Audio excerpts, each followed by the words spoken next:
con todos ustedes en nuestro apartado Flores y Plantas, con el que cada semana aprendemos muchísimo sobre esas plantas de interior que decoran nuestros hogares o las plantas de exterior para nuestros jardines. De nuevo nos encontramos con el técnico municipal del vivero, José Ramón Martínez. Buenos días. Buenos días. ¿Qué tal? ¿Cómo estamos? ¿Bien? Pues bien, tiempo lluvioso, por lo tanto se día echaba nublado. de menos. Hace falta, la verdad. Bueno, hoy vamos a hablar de algo también muy interesante y muy importante, sobre todo para las plantas. Vamos a hablar de fertilizantes. Pues sí, hace falta de, refrescarle a la gente en memoria que la planta gozará de buena salud si está bien fertilizada, ya que los fertilizantes pues son su medio de alimentarse, exactamente. Por lo tanto, no debemos olvidar la fertilización como una tarea más de cultivo, ¿no?, de la planta ornamental. Pero vamos a explicar a todos nuestros telespectadores qué son los fertilizantes, para qué sirven concretamente, qué tipos hay. Bien, los fertilizantes son elementos nutrientes para las plantas. En definitiva, son elementos químicos que se van a disociar con el agua en el suelo, por lo cual la fertilización sin agua de riego o lluvia pues no tiene mucho sentido. Hemos elegido un día ideal para poder hacerlo, porque estamos hablando de fertilizantes, en este caso sólidos. También la gente lo va a poder encontrar en estado líquido. El fertilizante sólido en día lluvioso y en el arranque de la primavera, como es el mes de abril, va a funcionar bastante bien, ¿no? Hay, digamos, distintos grupos de fertilizantes que ahora explicaremos a los televidentes para qué sirve y de qué manera hay que aplicarlos, ¿no? Los fertilizantes van a cumplir la función de nutrición, fundamentalmente en dar verdor y dar frondosidad a la planta, ¿no? Si la función clorofílica, la gente sabe efectivamente que la fotosíntesis es una de las reacciones químicas más importantes a nivel, yo diría, que de todo el planeta Tierra, y hace falta de que nunca le falte nitrógeno, por ejemplo. Es el elemento fundamental para que se pueda desarrollar en condiciones y que gocen de un verdor aceptable, ¿no? Si esto no ocurre, o a nivel de suelo falta alguno de los fertilizantes fundamentales, la planta lo va a traducir en una amarillez en su vegetación, ¿no? Hay un mes característico, especial, donde digamos, aquí es la época del año donde debemos estar pendientes de estos fertilizantes para nuestro jardín. La época fundamental de fertilización, digamos, que es mientras que la planta está creciendo. Y evidentemente la gente sabe que el arranque aquí, por ejemplo, en el mes de febrero empieza a moverse savia, es decir, ya empezamos a ver cómo los árboles de hoja caduca empiezan a meter sus yemas florales y sus yemas de vegetación. Por lo tanto, en el momento que hay circulación de savia empieza a haber demanda de fertilizantes. Por lo tanto, no es una cosa que se haga una vez y ya está, también es un concepto un poco equivocado, y digamos que lo ideal es proporcionarle a la planta durante todo su ciclo vegetativo pues nutrientes a nivel de suelo. Vamos a decir que durante todo el año, excepto el invierno más crudo, ¿no?, donde aquí digamos hace más frío, que es el mes de diciembre, enero, ¿no? El resto de meses pues hay que intentar aplicar, pues vamos a decir una vez, por ejemplo, al mes, ¿no?, un poquito de abono, ¿vale? O sea que lo recomendable es una vez al mes más o menos, ¿no? Sí, esto no es por gusto, y es porque el nitrógeno es un elemento muy volátil, es el elemento fundamental, como antes hemos dicho, y entonces hace falta de ir incorporándolo conforme la planta lo necesite, pues si no corremos el riesgo de que se escape, y entonces lo que estamos haciendo es echar abono para nada, ¿no? Hay distintas fórmulas ya en el mercado para que el nitrógeno, digamos, se liberalice más controlado, ¿vale? Y de esta manera pues gozará de ese verdor continuo, ¿vale? Vamos a hablar un poquito de esa clasificación. Has estado hablando del nitrógeno, que son los principales, junto a otros muchos, ¿no? Sí, tenemos que comentar a la gente lo que es una fórmula de abonado. Es decir, cada vez que ustedes vayan a adquirir en el mercado algún tipo de abono, se van a encontrar con distintos formatos, pero en todos ellos va a haber una fórmula, ¿no?, de 3 números, y vamos a explicar qué significan esos 3 números, ¿no? El que tengo, por ejemplo, en mis manos ahora mismo es un abono complejo, significa que va a aportar los 3 elementos principales. ¿Cuáles son estos 3 elementos principales? Pues uno, ya hemos hablado de él, que es el nitrógeno, es sin duda ninguno el más importante. Después, el siguiente número se refiere al porcentaje que trae la bolsa de fósforo, y el siguiente número es el porcentaje que trae la bolsa de potasio, ¿no? Entonces, nitrógeno, fósforo y potasio son los elementos fundamentales y son los elementos principales. ¿Esto por qué? Pues porque normalmente en el suelo la demanda que tiene la planta de esos 3 elementos no está, ¿vale? Por lo tanto, tendremos nosotros que aportársela vía fertilización. Si ven adicionalmente algunos números más, estos son siempre valores añadidos que trae el abono, y nos referimos con esto a elementos ya secundarios, es decir, la planta los necesita también en gran cantidad, pero normalmente existe en el suelo, por lo tanto no es un aporte, digamos, tan periódico como de los tres primeros que hemos hablado, nitrógeno, fósforo, potasio. En este caso la S hace indicativo al azufre y pone también que lleva magnesio. Los elementos secundarios son azufre, magnesio y calcio, ¿no? Entonces, digamos, cada elemento tiene una función fundamental. Nitrógeno fundamentalmente verdor, fósforo fundamentalmente a nivel de enraizamiento y el potasio fundamentalmente a nivel de floración. Por lo tanto, cada elemento nos va a sostener un poco lo fundamental de la planta, ¿no? O sea que si queremos más floración, en el último número lo cogemos un poquito más alto. Efectivamente, ser, ¿no? Ya habría que hablar de abonos de floración, fertilizantes de floración, que esto no significa que tengamos que poner de ese y de los otros olvidarnos, nunca. Ya. Es decir, el abonado en elementos principales siempre tiene que ir de forma compleja, es decir, que aporten de los tres, porque si no la planta estará bien en una cosa, pero digamos cojeará en otra, ¿no? Por lo tanto, nitrógeno, fósforo, potasio siempre, y lo que vamos a jugar un poco con la porcentaje de cada uno de ellos. Por ejemplo, aquí tenemos un abono que es el Jacafón naranja, que nosotros en producción lo utilizamos para inducir, es decir, estamos provocando que la planta florezca en este caso. Estamos hablando de plantas que están terminando su ciclo de cultivo y ahí lo que hacemos es jugar un poco con la fertilización. Si observan bien, está el porcentaje aumentado en potasio, ¿vale? Es decir, si observamos este saco, tiene un porcentaje de 15% de nitrógeno, 5% de fósforo, 30% de, en este caso, potasio, que es el elemento que, digamos, entra un poco más alto en la proporción, de manera que induce floración, ¿no?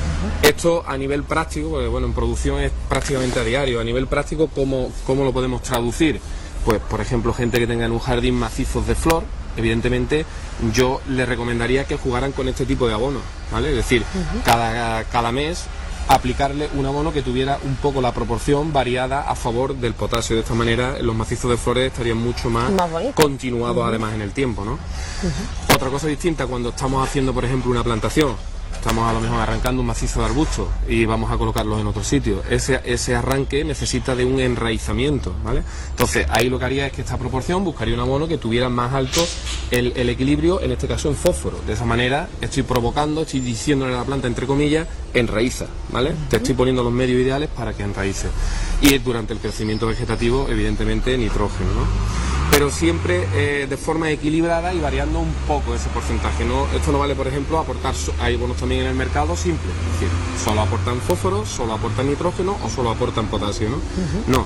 No es recomendable la utilización de abonos simples, a menos que la gente esté ya avanzada en tema técnico y entonces sepa cómo organizar esas mezclas, ¿no? Pero lo ideal es utilizar abonos complejos, es decir, que contengan los tres elementos principales y jugar un poco con ese porcentaje, ¿no? Es curioso lo que estamos aprendiendo hoy, porque normalmente nosotros cogemos las plantas, le echamos cualquier cosa, pues no, porque prácticamente es el alimento de esas flores, arbustos, árboles, y que es muy importante que tengan todo esto, sobre todo nitrógeno, fósforo y potasio. Claro, es otra técnica de cultivo, quizás complementa pues un poco a lo que vamos aprendiendo programa a programa. La fertilización junto con el riego y la poda, diría yo que son los tres más importantes. Después otras plantas como por ejemplo trepadoras pues necesitan otras técnicas de cultivo como entutorado, pinzado, etcétera, etcétera. Pero la fertilización sin duda ninguna es pareja a calidad de planta, por lo tanto los sustratos normalmente de macetas vienen bien fertilizados, pero esto no quita de que una vez al año, 2 veces al año, nosotros podamos volver a restituir esos valores que el sustrato traía, porque indiscutiblemente si la planta está creciendo, los nutrientes los está tomando de ahí. Entonces, mediante un abonado restituimos, volvemos a los valores iniciales que aquello tenía, ¿no? ¿Quién tiene césped? ¿Qué pasa? Pues la verdad es que es una gran pregunta, como siempre en esta zona, ¿no? Los abonos de césped tienen que ser ya, digamos, de un grado de calidad, diría yo, superior. Sobre todo, mientras más metros cuadrados se disponga, mejor hay que invertir en este tipo de abonos. Y explico por qué. Nos estamos refiriendo concretamente a abonos de este tipo, tipo osmocote. Significa esto que el nitrógeno lo tienen encapsulado de tal forma que lo van cediendo poco a poco a la planta. Entonces, osmocote, ¿vale?, que es este saco. la gente lo va a identificar. Bueno, las marcas no es conveniente hablar de ellas, pero Scott, por ejemplo, tiene muy buenos fertilizantes de este tipo, ¿vale? También vuelven a repetirnos su formulación, ¿vale? Es decir, con el primer porcentaje referido al nitrógeno, el segundo al fósforo, el tercero el potasio, y en este caso tiene un 2,5 de magnesio, aparte de micronutrientes, que son elementos que la planta necesita en poca cantidad, pero que hay que contar con ellos, ¿no? También excesivamente importante. Volviendo al tema del césped, lo realmente interesante sería no provocar el nitrógeno de golpe, porque evidentemente es obvio pensar de que si le estás poniendo a disposición de la planta el nitrógeno de forma rápida, la planta lo que va a hacer es crecer a una velocidad impresionante. ¿Cómo podemos jugar con eso? Pues utilizando un abono que es verdad que va a ser más caro, es verdad que vas a invertir, pero por otro lado lo vas a amortizar porque vas a tener menos labores de mantenimiento, vas a tener menos labores de siega y menos labores de cortar filos, ¿vale? Es decir, va a ceder el nitrógeno poco a poco en el tiempo. Esto hay fórmulas que sirven en este caso para 5 o 6 meses, ¿vale? Como bien indica este saco, ¿vale? Hay formulados que sirven para 3 o 4 meses que quizás sean más apropiados para el césped, ¿no? Porque para que la gente siga un criterio razonable en el tema del césped, yo recomendaría, por ejemplo, un abonado con tipos mocote los meses 3, 6 y 9 del año, es decir, marzo, junio y septiembre, ¿vale? Entonces abonaría con abono para 3 meses, ¿eh? Entonces eso significa que va a ir liberando en este caso nitrógeno poco a poco durante los tres meses, ¿no? Entonces con 3 abonados al año el césped estaría perfectamente nutrido, ¿vale? Y no sería el golpe de efecto, por ejemplo, que la gente provoca con la utilización de un triple 15, que es un abono con el nitrógeno totalmente disociado a las primeras de cambio. ¿Por qué pone perlado? Pone perlado porque la forma en la que tiene, pues como se ve aquí en la bolsa, pues son ese tipo de perlas, ¿no? ¿Vale? Es decir, son pildoritas pequeñas, desde tipo sal, como el calciní que tenemos aquí, que ahora explicaremos para qué sirve, pues hasta el perlado hay distintas texturas, digamos, ¿vale? Esto sería como tierra, ¿no? Y estos son las bolitas. Esto es como sal, para que la gente lo sepa, y en este caso, todos los que tenemos aquí, incluido el nitrofosco azul, pues son perlados, ¿vale? Por lo tanto, para que la gente no se confunda mucho, en cuanto a césped, es un abono un poco más caro. Es cierto que los tipos mocotas son más caros, pero nos garantiza una fertilización no de golpe, una fertilización mucho más adecuada al crecimiento de la planta, y por lo tanto no tendremos que estar segando continuamente nuestro césped, ¿no? Sino que la fertilización es más ralentizada, ¿vale? Y bueno, un poco es el resumen, ¿no? Por hablar de los elementos secundarios, que quizá no hemos dedicado mucho tiempo, el más importante de todos los elementos secundarios sin duda ninguna es el calcio, y el calcio es, digamos, para que la gente nos entienda, el cemento, ¿vale? Como cuando estamos haciendo una fábrica de ladrillos, no un muro de ladrillo, el cemento que hay entre ladrillo y ladrillo, ¿no? Entonces el calcio hace esa función. Si la planta en algún momento tiene falta de eficiencia de calcio, ese cemento está faltando, por lo tanto es mucho más vulnerable ante vientos, condiciones climáticas un poco adversas, por lo tanto no está bien nutrida, y el calcio nosotros aquí lo utilizamos fundamentalmente en producción para eso. Cuando estamos provocando un crecimiento quizás más rápido de lo normal, no puede faltar calcio, la planta demanda, y tiene que tener ese efecto cementante sobre los tejidos de la planta, ¿no? Bueno, esto es muy curioso, porque ahora que no tenemos el tiempo así muy bueno y que va a haber viento en estos días, sería estupendo poner en nuestras plantas un poquito de calcio por lo que va a pasar, ¿no? Es un poco ideal este momento de tal como estamos ahora mismo, nublado y lloviendo, porque hay que decir que algunos abonos, por ejemplo el triple 15, si la gente esto se dispone en el suelo a voleo, ¿no? Es decir, la dosis, pues que la gente sepa que, por ejemplo, si está abonando un césped, la dosis más o menos con el porcentaje 15-15-15, es decir, 15% de nitrógeno, 15% de fósforo, 15% de potasio, viene a una razón de unos 6,5 kilos por cada 100 metros cuadrados de césped. Por lo tanto, no echar más dosis de esa, porque si echamos más, corremos el riesgo de quemar el césped. Fundamental entonces disponerlo a voleo, es decir, como si estuviéramos haciendo un semillado, ¿vale? A esa razón, a esa dosis, es decir, 6,5 kilos aproximadamente por cada 100 metros cuadrados, y además, si no llueve, que no funde, digamos, la bolilla, la perlita, pues lo que hace falta es regar. Por lo tanto, disponer de un sistema de riego, y si no, bien un manguerazo, y que eso se disuelva, porque lo siguiente es que se queme la hoja del césped y aparezca como, pues, con tonos pajizos, ¿no? Y eso es debido a la alta concentración de sales a nivel de raíz, ¿no? Bueno, y los demás, es decir, los abonos quizás más tipo sal, se disuelven mucho antes, ¿no? Que es como el calcinit o el Uy, qué pesan esas cosas, claro. Claro, Rosa, esto son 25 Parece que no, kilos, pero antes eran de pesa. 50, ya cuando Madre cambió mía. la ley de prevención, los pasaron todas en las casas a 25, ¿no? Bueno, pues yo diría que tenemos un poco encima de la mesa Una representación, una de todos, representación ¿no? de todo, ¿no? Pero una pregunta que te voy a hacer. La señora, la ama de casa, que se haya llevado plantas del vivero municipal Pinares de Torremolinos, puedo poner un ejemplo, porque no se la pueden llevar a otro sitio. Aquí están las mejores. Claro, claro. A ver, que nos hemos llevado muchas margaritas para nuestro jardín, muchas simpatias, muchas alegrías.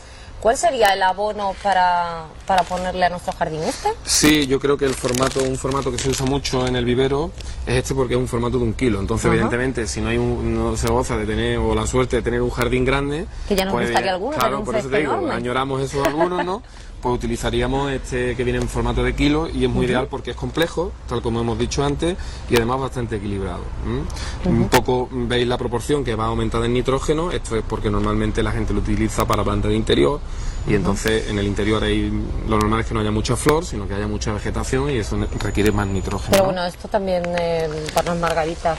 No, sí, es decir, lo único que pasa es que, claro, si tenemos margaritas porque tenemos calle, y si tenemos calle porque tenemos jardín, y entonces ya nos tendríamos que ir un poco a un abono un poco más serio, ¿no? De todas maneras, esto no caduca, la única precaución que tenemos que tener con ello a la hora de almacenarlo es que no cojan humedad, si no se transforma en algo como una piedra, ¿no? Dura. Con esa precaución el abono te sirve para muchas aplicaciones, obviamente, ¿vale? El nitrofosca azul yo creo que es todo el mundo conoce, ¿vale? Es un abono, Eso también lo hay en pequeñito, ¿no? Sí, lo hay en formato de 5 kilos, es un abono complejo, aporta de los tres, tiene mucha fama, yo diría que el que más fama tiene, un abono de compost ya de calidad contrastada, y bueno, tiene la misma, el punto de salvedad es el mismo que el del triple 15. Ojo con él cuando se dispare a voleo, porque a fin de cuentas puede quemar el césped, ¿no? Pero utilizando dosis adecuadas y teniendo la precaución de que lo hagamos en tiempo lluvioso o bien dándole un riego adicional, las praderas fundamentalmente gozarán de buena salud y no se quemarán. Y bueno, se puede utilizar también macizo de flores, en temas enmacetados de arbustos, en fin, todo eso se queda cubierto, ¿no? Con él. Pues hemos aprendido hoy muchísimo en nuestro programa de hoy, fertilizantes, y yo quiero terminar el programa haciéndote una última pregunta. Estamos en abril, que según el refrán, abril, aguas mil. Sí. ¿Cuál es la planta idónea para este mes de abril? ¿Si hay alguna? Se me ocurren tantas que casi siempre me voy a la misma, ¿no? Y yo diría que el geranio aquí sin duda ninguna es la planta más espectacular de la primavera, goza de una floración renovada pues prácticamente cada 20 días y la única preocupación que podemos tener con ella es el tema de la polilla africana famosa. Pero que, ya bueno, existen productos, ¿no? Ya estuvimos haciendo un avance el día que dimos tratamiento y hay muchas materias activas, entre ellas pues el clorpirifos, que es la que más controla, con el nombre comercial Cúspide, como la gente ya bien sabe, y Opiclau, que ya con un formato más pequeño, pero bueno, disponibles a la disposición de los clientes pues aquí en el vivero. Y hay tanta alegría, petunia, verbena, empatie, es decir, hay tantas, todas las que ya conocen nuestros televidentes referidas a culinaria, es decir, salvia de todos los tipos, lavanda de todos los tipos, romero, santolina, tomillo, orégano, es decir, es el momento de la planta de flor, eso sí es así de indiscutible y aquí pues nada más que tenéis que dar un vistazo y veis que todo está en flor, tajetes, calanchoes, estreptosoles, es decir, hay de todo prácticamente ahora a disposición de la gente, ¿no? Y como siempre, pues recomendar que acudan al vivero municipal Pinares de Torremolinos, siempre esos profesionales le van a informar de cuáles son las plantas adecuadas para su jardín o para su hogar, si las decide cogerlas de interior, que también las hay. Y nada, y que están bien fertilizadas. Y que están bien fertilizadas, que ha sido el programa aquí ya de lo están hoy. y ahora hay que seguir haciéndolo con ellas en casa, ¿no?